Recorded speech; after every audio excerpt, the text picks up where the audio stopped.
Olá pessoal, estamos aqui com a segunda parte do nosso vídeo, a entrevista com o professor Hiroaki. Obrigado, professor. Obrigado, Javier. A gente fala um pouco da origem do sistema Toyota de produção, falamos do impacto da cultura, como que o motainai, que é uma palavra bem interessante. Desperdício. E agora eu queria falar um pouco mais da parte do kanji, né? Que às vezes a escrita é um reflexo do que está na nossa cabeça. É aquilo que nós queremos representar. É verdade. O kanji, que é o ideograma japonês, que aliás veio da China, hein? Kanji veio da China. São esses ideogramas que significam alguma coisa, o próprio símbolo significa alguma coisa. E o interessante é que quando você vai no Gemba, que pode ser um escritório, ou pode ser um hospital, ou pode ser uma fábrica, um piso de fábrica, você tem que procurar os desperdícios. E você, na hora de procurar o desperdício, você tem que atentar aos detalhes. Tem até um ditado português que fala que o diabo mora nos detalhes. Por causa de um detalhe que não foi percebido, pode provocar um acidente, ou pode provocar um erro, uma qualidade mal feita. Então, olha só, eu vou explicar assim. Esse ideograma kanji significa Kai-Zen. Kai significa mudança. E Zen significa para o bem ou para a bondade. Olha só, hein? Um amigo chinês, que o ideograma é o mesmo, ele falou assim, ser uma pessoa bondosa. Bom, mas na fábrica é tornar um processo melhor. Kaizen. E quando você desenha esse ideograma, praticamente desenho, você tem umas regras muito importantes que é detalhe. Você tem que fazer assim, assim, e aqui você tem que dar uma puxada. Você não pode terminar brecando. Quando você usa um pincel, que isso foi feito com pincel, você tem que afastar o pincel lentamente. Olha só, aqui é puxar, aqui dá uma brecada, não pode puxar, tem que dar uma brecada, e aqui faz assim. Aqui vai lá e aqui dá uma brecada. É muito detalhe. Eu não sabia isso, até que eu comecei a estudar isso aí. O Zen, mesma coisa. Sim. E você tem primeiro horizontal, depois o vertical. Tem regra. Porque em português você pode escrever a palavra assim, pode escrever assim, pode escrever até assim, mas se for japonês não pode, tem uma sequência certa. Primeiro assim, inclusive quando você procura no Google Imagens, está escrito assim, 1, 2, 3, agora entendi. 4, sequência 5, 6. Do traço do pincel. Você não pode fazer. Eu posso escrever de qualquer maneira, fazer A, 1, 2, 3. Ou posso fazer 1 e 2, né? Mas não, se fosse japonês, é detalhe. E é engraçado porque, não sei se você lembra de um amigo nosso, que é consultor na Inglaterra, o Steve. Ele me contou uma história muito interessante. Na fábrica que ele trabalhava, que fazia os motores... Sim, na Inglaterra. Chegou um diretor do Japão e ele encontrou um parafuso no chão. Aí ele chamou o líder de produção, acredito que também os gerentes, e mandou desmontar 50 motores. Porque ele falou assim, olha, eu não sei onde esse parafuso vai faltar. Vai que vai causar, o nosso cliente vai ficar insatisfeito. Aí o gerente falou assim, mas não dá, é muito caro desmontar. Aí ele falou assim, vai ser mais caro se o cliente tiver um problema. Aí ele teve que desmontar todos os 50 motores para ver onde que estava faltando o parafuso. É um pequeno detalhe. O detalhe, e a falta de 5S. Interessante. Então, é interessante ver como que o jeito de olhar as coisas também impacta no sucesso de um programa de Lean. Sabe que eu tinha esquecido essa história. Mas essa história deve ficar na mente da gente. Eu nunca vou esquecer essa história. Por causa de um pequeno detalhe, pode ser que dê um grande problema. Esse aí, é um pequeno detalhe. Eu tenho que atentar para os detalhes. Dizem que os psicólogos fizeram a seguinte experiência: colocaram ocidentais e japoneses, ou orientais, vendo uma mesma paisagem ou o mesmo aquário com peixe. O ocidental só viu peixe dentro da água, uma água, só isso. e o oriental ele viu o detalhe. Tinha uma pedra de cor diferente ali embaixo e o peixe tinha 2 ou 3 tipos diferentes, tinha uma alga diferente. Quer dizer, o detalhe às vezes é muito importante. A gente tem que ver a floresta, mas também a gente tem que ver a folha, porque às vezes o problema está na folha. Na folha tem um fungo que pode atacar a floresta inteira. Então a gente tem que ver esses detalhes. Eu sou viciado em ver detalhe. Como a gente é consultor, né, como você, eu vou no supermercado e fico olhando. Por que a mocinha tem que digitar o código de barras na mão? O leitor de código de barras não leu? Por quê? E a gente tem que ajustar as perguntas. Por quê? E não achar o culpado. No sistema Toyota a gente tem que ter respeito. Às vezes é o sistema que está com problema. E comentando esse exemplo do código de barras, eu fiz um projeto no qual nós tínhamos um problema para a leitura do código. Aí a minha sugestão foi falar com o consultor, falei, não seria melhor ter códigos maiores, né, a impressão? Ele falou assim, não, isso tem que estar na distância certa para registrar. Falei, mas as pessoas não têm o mesmo comprimento do braço. Vai ter alguém que tem o braço curto, o braço mais comprido. Ele falou, não, mas a máquina não considera isso. Todo mundo tem que ter braço do tamanho específico. Mude a máquina. Aí falei, olha, isso aí no sistema Toyota chama-se waste. Bastante desperdício. Né? E falando desse lado, de como que as pessoas olham, acredito que também o impacto na cultura está relacionado à religião. No Japão. Religião também é interessante. Interessante. O que tem que ver religião com fábrica? Olha, eu acho que existem 2 religiões básicas no Japão.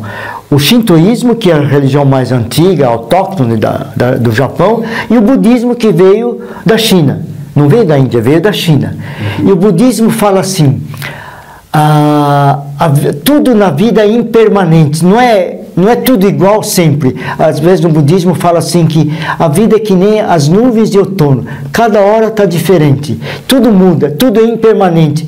Já que é impermanente, vamos fazer de maneira perfeita, porque a vida é uma só tem uma oportunidade para fazer bem feito. Como esse caso dos motores da Toyota, tem que ser perfeito naquela hora, naquele momento, não pode deixar para depois. Então, nisso está uma das coisas que influenciaram no sistema Lean, você buscar a perfeição, o máximo de perfeição. Perfeito não se atinge, você tem que buscar como meta a perfeição. E uma das coisas também que o budismo prega é a humildade. Sabe que nas empresas japonesas, no fim do ano, um pouco antes da passagem do ano, o diretor da empresa, o CEO da empresa, ele participa de uma limpeza com humildade, ele tem que limpar a sua empresa e até os arredores da empresa. Quando eu vou numa empresa, visito pela primeira vez, eu tenho que ver o detalhe. Eu vejo como é que está a frente da fábrica dele. Está cheio de papel, lixo jogado? Lá dentro não sei como é que é. E depois lá dentro eu vejo o banheiro. Se o banheiro estiver limpo, ótimo. O banheiro tem que ser tão limpo que você pode trazer o seu melhor cliente e dizer, vamos no banheiro, qualquer banheiro, pode ser dos ouristas, dos mensalistas. Então, os pequenos detalhes que não é só num restaurante que o banheiro tem que estar limpo, né? Até porque, por exemplo, a gente vê muito na internet, né? Nas escolas no Japão, os estudantes fazem a faxina, né? Exatamente. Um processo. É interessante isso. Não existe uma faxineira para o banheiro. Os próprios alunos e as alunas é que limpam, sem nenhum orgulho. Tem que ter humildade. O lutador de sumô, que é aqueles lutadores bem pesados, eles quando entram numa academia, eles começam limpando o banheiro. Assim como o monge budista, quando é aprendiz, ele começa limpando a coisa mais suja, que é o banheiro, né? O banheiro não deve ser um lugar sujo, tem que ser limpo, o máximo possível. E eu vou postar, talvez no meu LinkedIn, um artigo dizendo que por que os banheiros de certos países são tão sujos. É falta de respeito ao próximo que vai usar. Até aproveitando o seu exemplo, em muitos dos projetos que eu faço, Quando o pessoal fala do 5S, né, fala assim, pessoal, às vezes o 5S é um excelente termômetro de como que as pessoas se sentem da empresa.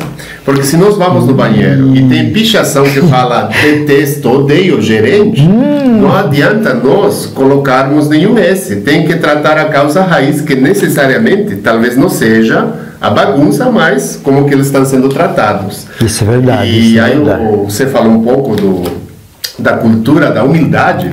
Eu fiz 2 projetos diferentes em 2 fábricas diferentes. Numa delas, aqui em São Paulo, o gerente, uma vez por semana, o gerente e o diretor colocavam o jaleco e ele descia no chão de fábrica para operar o torno. Olha. Previamente capacitado, autorizado e com a supervisão do líder. Então, uma vez por semana, era um rodízio de atividades. Sério? Que interessante. Muito interessante.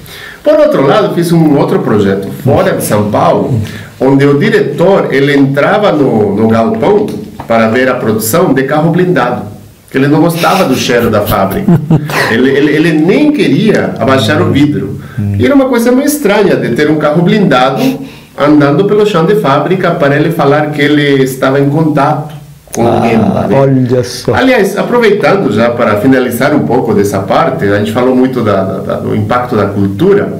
Essa palavrinha surge muito, né? Gemba. Da mesma maneira que a gente tem a palavra Kaizen, queria que você comentasse um pouco o que significa Gemba.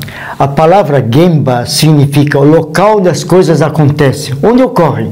Se não é um teatro, não é na plateia, onde estou sentado olhando, é lá no palco. No escritório é onde os funcionários estão trabalhando. Está certo que não existe uma peça física, uma peça fundida, mas são papéis, ou às vezes o cara está só pensando, está no computador fazendo algum trabalho. Mas numa fábrica que produz coisas, é lá no piso da fábrica. É onde as coisas acontecem. É lá que o gerente, o supervisor tem que ir várias horas por dia ver o que está acontecendo. Não para pegar o culpado, hein? Porque você sabe como é que é o ser humano. Se ele está fazendo algo errado, ele procura esconder. Se ele leva bronca. Agora, se ele não leva bronca, ele fala, olha, chefe, eu não estou fazendo peças boas aqui, mas você está fazendo 10% de refúgio, porque a máquina está ruim. Vocês têm que calibrar a máquina. Então, a culpa não é dele, a culpa é da máquina ou do sistema que não faz a manutenção. E até interessante, porque num outro projeto que eu fiz, o pessoal falava muito de Gemba, ele já tinha feito muitos eventos Kaizen dentro da fábrica, e entrou um diretor novo que conhecia da filosofia Toyota. Aí ele falou assim, eu queria descer após uns 2, 3 meses que eu estava de consultor, ele falou assim, eu vou descer no Gemba, quero ver como estão as coisas. Aí depois da visita dele no chão de fábrica, os gerentes falaram para mim, Javier, não leva ele para o Gemba, que ele pede um monte de coisas para melhorar e a gente esquece e não faz. Então é interessante como o Gemba também mensura o comportamento da média gerência. Média gerência. Porque o diretor fala, eu quero que seja feito, aí a média gerência ou não faz, ou esquece, acontece muitas vezes, mas como o diretor às vezes esquece de ir no Gemba, fica esquecido. Aí esse diretor desceu e fala assim, eu já falei tantas vezes para eles melhorarem a iluminação, é ruim para o colaborador, mas o gerente não faz. Então é interessante o conceito de Gemba, como mensuração de comportamento. Comportamento da média. Olha, em muitas empresas que a gente implanta o Lean Manufacturing, o maior obstáculo costuma ser a média gerência, que é pressionado por cima, é pressionado por baixo, mas ele sente que ele não consegue fazer tudo sozinho. Claro, ele tem que delegar para o pessoal operacional, para o pessoal que fica fazendo a execução das tarefas, delegar para eles a responsabilidade de achar desperdícios e melhorias, porque assim ele fica mais sossegado. Mas como eles acham que tem que resolver tudo sozinho, o gerente acha que ele tem que fazer tudo sozinho, ele é o gênio. Não pode, ele tem que ter humildade de dizer, olha, eu não consigo ver todos os problemas, por favor, eu delego para vocês a tarefa de me darem sugestões, e a gente vai falar um dia sobre plano de sugestões de Kaizen, me deem sugestões que nós vamos analisar, porque as sugestões, no fundo, eles vão facilitar a vida deles, e a vida da empresa, que a empresa pode ganhar mais dinheiro com isso. É interessante também esse aspecto de ir no Gemba, né? Já para finalizar nossa conversa, Muitas pessoas falam de sustentabilidade, de meio ambiente, mas elas só falam na frente do computador. Às vezes, sustentabilidade não precisa ser complexa, pode ser uma coisa simples, como fazer a limpeza de uma praça, cuidar de um parque. Né? Muitas vezes, o desafio não está tanto no conteúdo, na teoria, mas na prática, na execução. E aí eu sei que o senhor faz bastante trabalho na Zeladoria do Planeta. Isso. Né? Existe uma ONG, uma organização não governamental no Brasil, que veio do Japão, chamada Zeladoria do Planeta do Brasil. É zpb.org.br. Que todo mês a gente limpa um local público. Quer dizer, uma coisa que não é minha, nem sua. É público, uma praça é pública, de todo mundo. No Gemba. No Gemba. A gente vai no Gemba e pega a vassoura, a pá, faz coleta seletiva, a gente leva tudo que é reciclável, leva para um supermercado que aceite e a gente não deixa lá largado e deixa tudo limpinho. Isso é só para dar um exemplo de como, quando a gente for falar sobre o 5S, o terceiro S é limpeza. O terceiro S é limpeza. Então a gente tem que limpar não só o local público, mas também a nossa alma, para tudo conseguir melhorar o país. Nós precisamos melhorar esse Brasil que está com problemas nessa época, mas a gente pode melhorar muito mais através de atitudes simples, como limpar local público, sem ganhar nada. É voluntariado. É isso aí, professor. Muito obrigado. Muito obrigado. Pessoal, nos próximos vídeos nós faremos mais entrevistas ainda da grande experiência do professor. A gente vai conversar sobre exemplos de consultoria bem-sucedidos, mal-sucedidos, como que o comportamento impacta um programa de Lean, qual a diferença entre o Lean e o Six Sigma e algumas dicas que acredito que vocês vão gostar. Obrigado. Obrigado, professor. Obrigado a você. Muito obrigado.